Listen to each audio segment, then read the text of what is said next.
कृपा संसार से उद्धार करने के लिए होती है, कृपा भोगों से बचाने के लिए होती है, कृपा कामनाओं से मुक्त करने के लिए होती है, कामनाओं में फंसाने के लिए नहीं। एक कामना पूर्ण होगी तो चार खड़ी हो जाएंगी कामनाएं।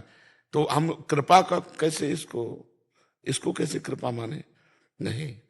जासु कृपा सब भ्रम मिट जाए, भ्रम मिट गया कि भोगों में सुख है, ये भ्रम ही मिट गया।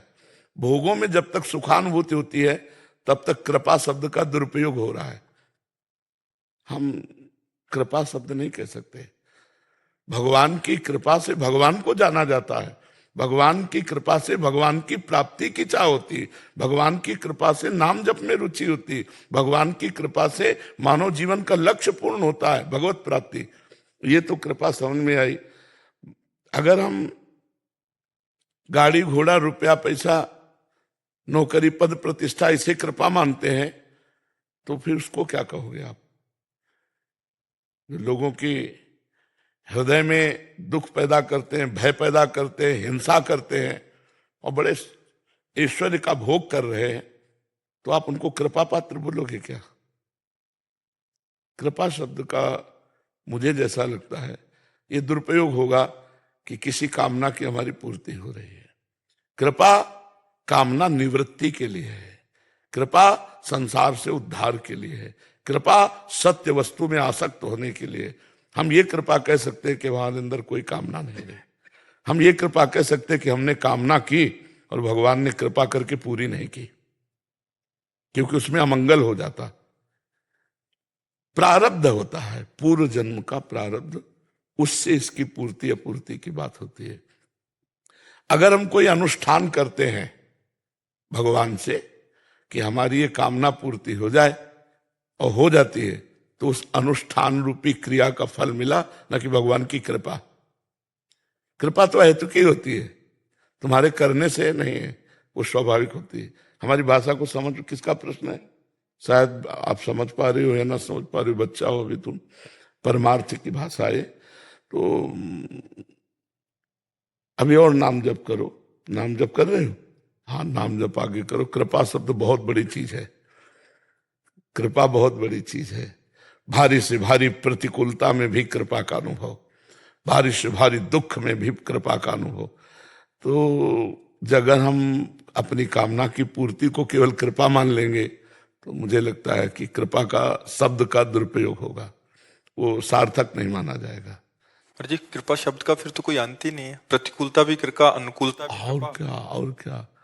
कृपा में जब डूब गए तो फिर तुम्हारी कृपा तुम्हें रघुनंदन जाने भगत भगत चंदन।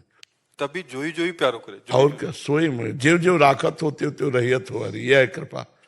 वो मतलब कामना की पूर्ति करो। चूंकि यहाँ से सीधे अध्यात्म शब्द का अर्थ पहुंचता है, अध्यात्म का, तो आप कृपा को अगर हम ऐसे कह देते हैं तो उनको हम क्या बोलेंगे? जो गौओं की हत्या का वो पूरा, तो ऐसी उनके पास कितनी गाड़ियां, लग्जरी गाड़ियां से चलते हैं और सब, तो उसको क्या हम भगवत कृपा बोलेंगे? उनको जो चोरी हिंसा करते हैं, छल कपट करते हैं, पापाचरण करते हैं, घूस लेते हैं, उनको हम कृपा पात्र बोलेंगे? मेहनत करके एक आदमी साइकिल नहीं खरीद पाता, घूस ले करके और नाना प्रकार के पापाचरण करके बड़ी बड़ी लग्जरी गाड़ियों में चलते हुए कृपा होगी क्या? तो हमारे लगता है कामनाओं की पूर्ति कृपा नहीं, कामनाओं की निवृत्ति कृपा है। कामना ही न रह जाए इसे। अगर अनुष्ठान करते हैं फिर पूर्ति होती है तो कृपा से नहीं हुई, वो अनुष्ठान से पूर्ति हुई। कि हम इतने गोपाल शास्त्र नाम जप करते हैं, हम इतना ये करते हैं, उसके फलस्वरूप हम ये चाहते हैं, तो कृपा नहीं मानी जाएगी। जैसे करदम जी ने, अगर शास्त्रों को पढ़ोगे सुनोगे तो अध्यात्म के उदाहरण समझ पाओगे। करदम जी ने तपस्या की, जब ब्रह्मा जी ने उनको कहा कि सृष्टि बढ़ाओ, प्रारंभ की बात है, तो करदम जी ने 10,000 वर्ष तक तपस्या की। और जब भगवान प्रकट हुए तो कहा क्या चाहते हो? तो उनका प्रभु मैं सुयोग्य पत्नी चाहता हूं, क्योंकि ब्रह्मा जी ने आदेश किया है सृष्टि बढ़ाओ, तो दो के द्वारा ही मैथुन सृष्टि बढ़ेगी, तो मुझे पत्नी चाहिए। तो भगवान की आंखों से आंसू आ गए। उसी से बिंदु सरोवर बना है वहां, इसलिए आंसू आ गए कि मुझे प्रसन्न करके संसार से मोक्ष नहीं, संसार मांगा, पत्नी। तो उन्होंने कहा आदि सम्राट महाराज मनु की पुत्री देवहूति परसों आएंगी और तुम्हें पति रूप में वरण करेंगी, तो उनको पत्नी रूप से स्वीकार करना।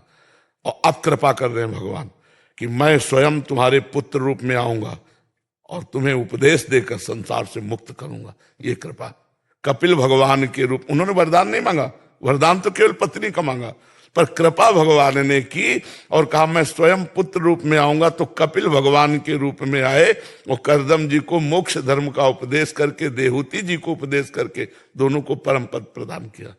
तो कृपा तो मुक्त करने के लिए होती है, अहेतुकी होती है।